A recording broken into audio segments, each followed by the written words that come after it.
Hey everybody, and welcome back to Oslo. Today I'm going to be working on the Økern part of the city, which is very famous for its roundabouts, car retailers, parking lots, and lots of industry, and also highway tunnels. So the area is a little bit of a modernist kind of mess of all kinds of stuff, and the city is currently trying to replace it with a more modern city center, and include some residential areas in this. Now, in my recreation of Oslo, this is one of the most important parts of the city to recreate, since part of the focus of the streams that the map will be for is to try and make something new out of this area, so it's possibly one of the, if not the most detailed part of this whole build, and my personal favorite when it comes to working on different parts of the city. So without further ado, let's get into the time-lapse. So, as per this district's reputation, I didn't think it would be really fair to start out with anything other than building the many roundabouts that we have in this place. So I'm not really adding any final pictures yet, so you'll kind of get a better idea of what I mean with an area with lots of tunnels and roundabouts once we get to the end of the episode and you can actually see the final result. But even if you check out this area on Google Maps and just look at it from an aerial perspective, you can tell that it has a very complicated kind of layout, one that's just sort of grew that way over time, and it's kind of helped as well by the slightly off terrain, which there are also some height differences here, so altogether it's more or less just an area with lots of traffic, but not so much city. There's lots of roads coming together and lots of intersections, but there's not a lot of buildings, and the buildings that are here is mostly just beside the roads and mostly just car retailers or a shopping mall or the train station, which is right in the center of this area, which you can actually see by that little icon on the overlay as well. And before I headed into anything else, I wanted to finish the highways, since they're really the most important route of traffic going through this area, and a lot of the roundabouts try to connect these different highways together. And you can already kind of see the huge spaghetti of roads coming together here. I don't exactly remember how many roundabouts there were in this tiny space, but it's definitely quite a lot, especially if you're not really used to this kind of thing. I've heard from somebody that who's been in Oslo that it's just really full of roundabouts everywhere, but this area in particular is really quite extreme. This is also one of the reasons why, to be perfectly honest, this has been one of the major challenges, since roundabouts is something that City Skylines isn't really made for. In a sense, you can make them out of these one-way roads, but you kind of have to build them yourself, and there's no in-game way to make perfect roundabouts, so the traffic simulation also doesn't really understand them that much. I remember a long time ago I tried making a turbo roundabout, which is a typical Dutch kind of roundabout, which should in reality be more efficient and safe than a regular roundabout, but in this game it just kind of makes all the cars really confused. Not to mention that, and this is one of the biggest problems that I faced in these roundabouts, in real life you have a roundabout on a very small area in terms of space, but in this game you kind of have to make them large enough to make the roads not glitch together. So most of these roundabouts are actually a little bit larger than their real-life counterparts, just to make sure that they don't end up glitching and to make sure that we get a recognizable round shape. Also, a lot of them are two-lane roundabouts, simply because that looks a lot better. You can try to make one-lane roundabouts, but I think those are just slightly too narrow, and I think just the slightly too large roundabout has a better look than the way too small roundabout. So yeah, that's just a bunch of the things that I had to consider here. Also, another thing is that since this is an area which is currently really under development, and there are lots of urban renewal programs going on here at the moment already, it's a bit unfinished, and so if you look at Google Maps, depending on whether you have the satellite view or whether you have the normal map, or whether you look on OpenStreetMap, you always get a slightly different picture of some roads. So trying to figure out the current situation and what would be the best way to get started in making a map in City Skylines that gives you an idea of how to redevelop this whole area, starting from scratch, is kind of difficult at times. So I hope this is the closest that you can get to what this area looks like right now, but there should definitely already be some slight changes. But yeah, that's most of the stuff that I really had to keep in mind. You can already see the very basic shape of the area come together here.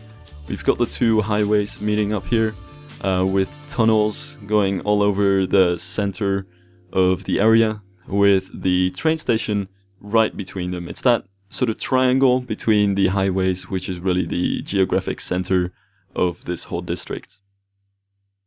Now, what I also wanted to do a little bit here is, with not too many assets, because I wanted to keep the amount of assets quite low, create a decent looking industrial district, since there are so many car retailers and industrial warehouses, but also offices and other commercial things around this whole area, that it really has turned into a super pedestrian unfriendly area with lots of concrete, open asphalt, parking lots, and large industrial buildings. And so to kind of recreate that look, I'm using pretty much only ploppables to get similar buildings in, especially since, and this is really one of the biggest issues with City Skylines when it comes to making these kinds of things, because there's only 4 grid tiles in the largest building that you can get. So because of the way that zoning works, you can at most get a 4x4 building, which is still way too small for some of these giant, enormous industrial warehouses.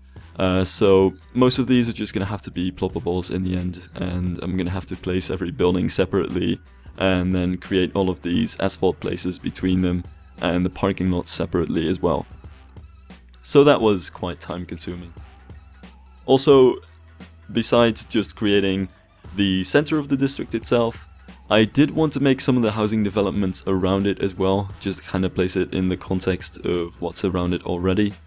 So I think it's this point, some part during the middle of this whole episode, I'm getting a little bit more into that kind of thing and building some more houses. Not entirely sure what I was doing here. Oh right, I had to hook up the overlay. One of my own biggest screw ups here is that the overlay is actually just a little bit too small and off-centered, so every time that I boot up the game again, I need to readjust the overlay, which more or less works fine. You just kind of have to make it a little bit larger and shift it to the right spots and look at the roads that you've already made to see if it's in the right position, but it's something which I sometimes kind of forgot to do. Also, for some reason, the home key resets the overlay, and because I'm using page up and down a lot because of Move It, I ended up resetting my overlay quite a few times in the middle of an episode. So yeah, that was kind of unfortunate. But it's nothing really too difficult, and there are definitely some parts where you don't really need the overlay too much. At all times when I was doing this kind of thing, I would always have the game open in one tab and Google Maps open in another, just to check if whether the roads that I'm building in certain places are actually in the right place, and whether they're actually the right road as well. Because they should be more or less the same size of road as in real life. Now, as I'm doing all of the highway construction around the area and trying to make for all the connections to all the other roads up to the highways, I think it might be interesting to just kind of delve into the history of the district a little bit. Basically, it's just outside the center of the city, so it's really close to Oslo, but it's not quite in the center of the city. And it's also an area which used to be a farm for the longest time and be really undeveloped, until somewhere around World War II, the whole area kind of industrialized, and all of the current situation kind of got into place in the few decenniums following that. I think the train station, as well as the shopping mall that's right next to it, is one of the last things to be added there. And because of that, it just kind of turned into a modernist place for traffic, but not so much people. And that's why it's kind of important for Oslo to redevelop this whole area, since basically Oslo at the moment really faces an issue with housing. There are lots of people moving into the city, but there's not that many places where there are houses available at the moment, and there's not that much space where housing can be built, especially since the city is already so compact and it's nestled right in between some of these foresty hills, which is all protected nature. So it's kind of looking for new areas to build housing developments, etc. and this is one of the best and biggest spaces to create urban renewal that way. So that's why this is a very important part of the city, and why also in the streams this will be a major area of focus, and trying to redevelop it is one of the biggest challenges.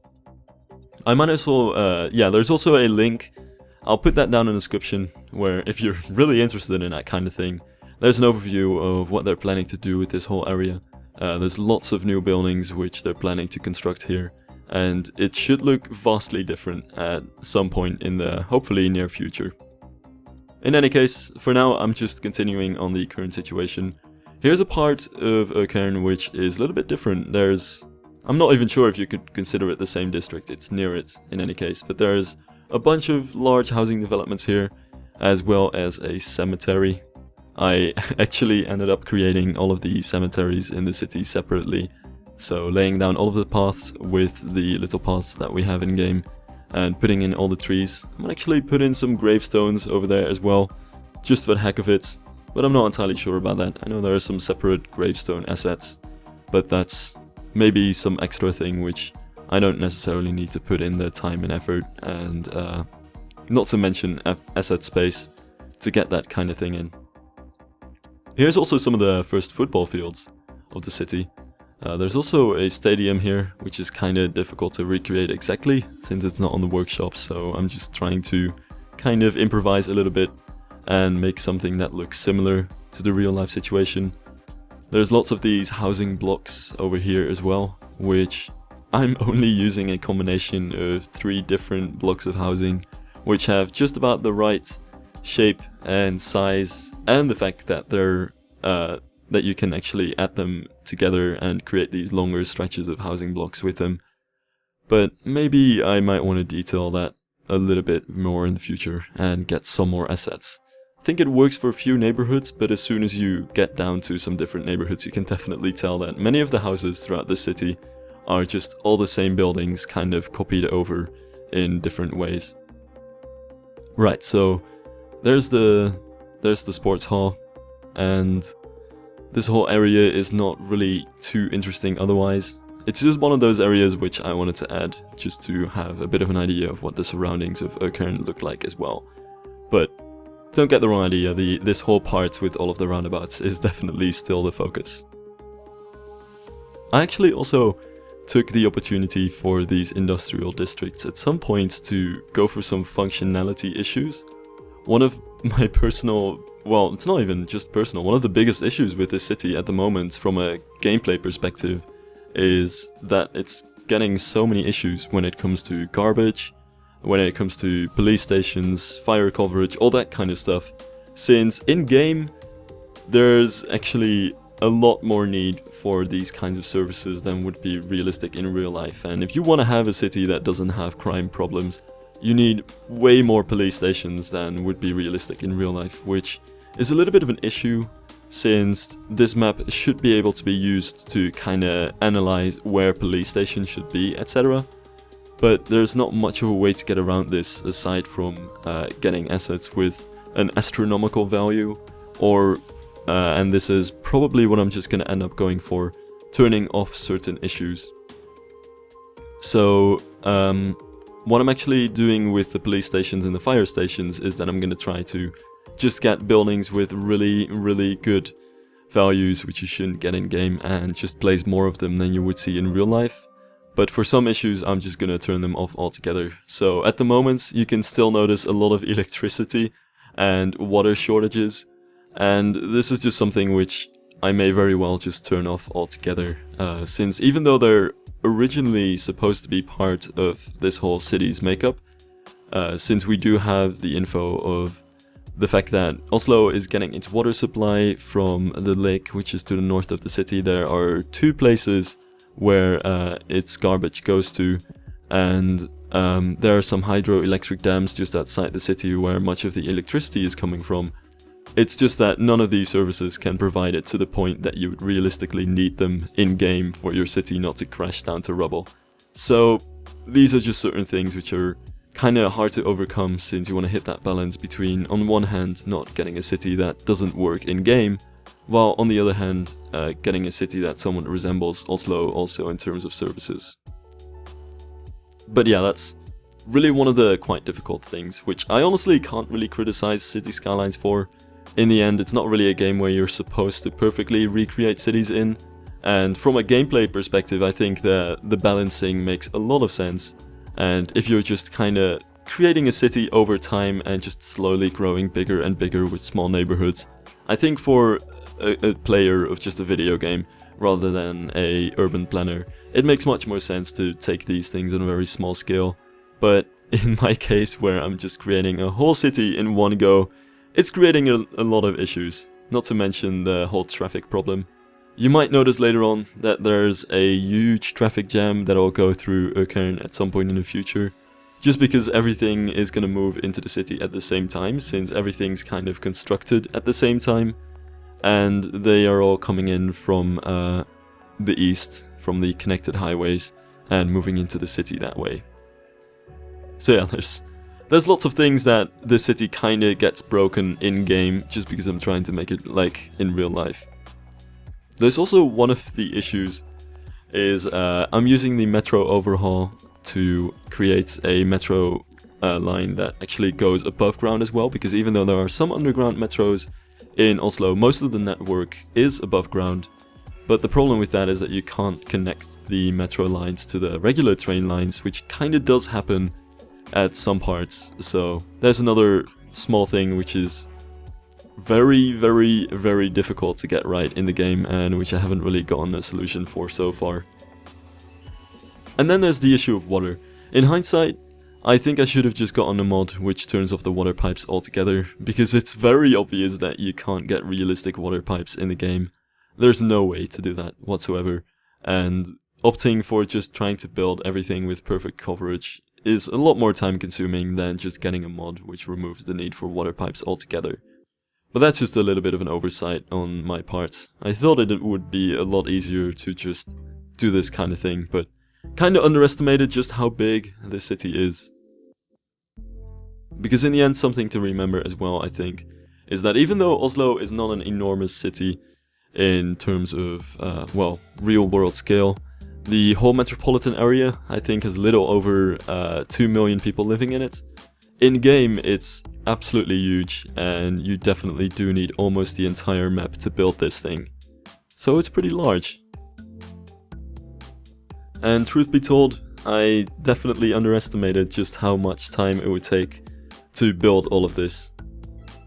Because of that, by the way, I should also say right now, this might very well be the last episode of this series. Perhaps I'll get a later episode out later, but the first stream is going to be on the 16th, and before that I already want to get a final video out for this project. But the issue is that I'm currently recording this commentary on my last day in the Netherlands before I go to Los Angeles for a week. So I'll actually be in LA when the streams are going to happen, and because of that, and also my university things, I kind of have to cram everything into one weekend here and get as much done as I can. But to be honest, for me, finishing Oslo as far as possible is more important than finishing this video series. So if I don't have any time to finish more videos, this might be the last episode of this series, even though I will of course release a final video and an overview of what the city looks like in the end. I hope though that this will be the last interesting thing as well, since most of the rest of my recordings is just suburbs and more suburbs, which all kind of more or less looks the same, so it's not like we're missing out on the most important elements. But yeah, in any case, this might be the last episode, and after this, we'll suddenly jump to a completely finished Oslo. I'm sorry if that feels kind of weird, and it's a little bit of a jarring way to end a series, but in my current situation, I really don't have much more time. Normally, I wouldn't really have a deadline, so I can always stretch out a series a little bit more to neatly wrap up the videos. But in this case, there's really a time before I want to have everything out about this. So yeah, if I'm right, and this is the end of it, then I would love to thank you guys for watching this really short series of making Oslo. I hope you enjoyed it, even though it's not quite the usual fare, and even if it's really just a short series. I'll end this with some final cinematics of Økern as it is right now, and hopefully I'll see you guys in the final cinematic.